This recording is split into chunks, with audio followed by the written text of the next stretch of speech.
نبی کریم صلی اللہ علیہ وآلہ وسلم نے فرمایا، 4 انسان بدقسمت ہیں، جن میں سے سب سے پہلا انسان وہ ہے جو کسی بھی معاملے میں کسی بھی چیز پر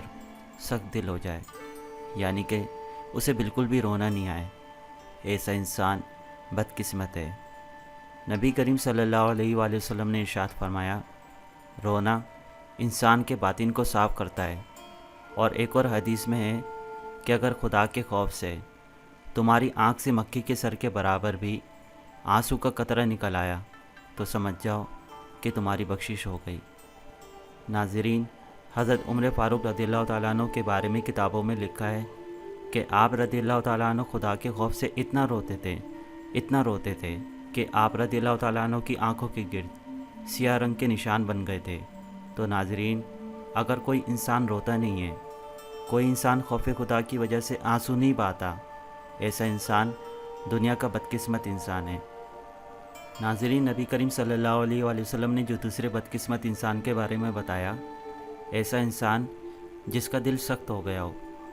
یعنی کہ کوئی آدمی اتنا سخت دل ہو جائے کہ اس کو کسی پر بھی رحم نہ آئے۔ اگر اللہ نے اسے مال و دولت سے نوازا ہے اور وہ پھر بھی بے سہارا لوگوں کی مدد نہیں کرتا، اگر کسی انسان پر ظلم ہوتا ہے، وہ اس پر رحم کھانے کے بجائے اس کا مذاق اڑاتا پھرتا ہے، ایسا انسان بھی بدقسمت انسانوں میں شمار ہوتا ہے۔ نبی کریم صلی اللہ علیہ وآلہ وسلم نے جو تیسرے بدقسمت انسان کے بارے میں بتایا، ایسا انسان جس کی امیدیں لمبی لمبی ہوں، ایسا شخص جس کی امیدیں اتنی لمبی اور چوڑی ہوں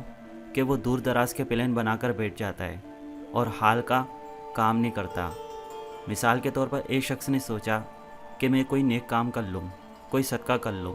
کسی کی مدد کر دوں، یا کچھ بھی ایسا کر لوں جس سے میری آخرت سدھر جائے،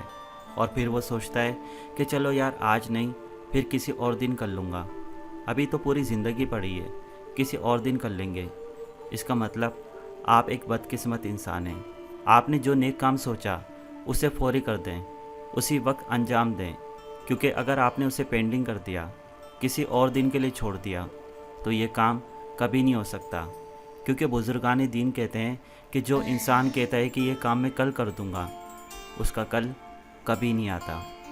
نبی کریم صلی اللہ علیہ وآلہ وسلم نے جو چوتھی چیز بتائی بدقسمت انسان کے بارے میں، وہ یہ ہے کہ جو انسان دنیا کی ہرس کرتا ہے، جو دنیا کی ہرس میں لگا رہتا ہے،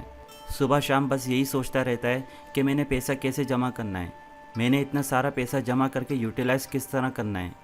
یعنی کہ اس کے دماغ میں ہر وقت پیسہ سوار رہتا ہے، تو ایسا انسان بھی بے انتہا بدقسمت انسان ہے۔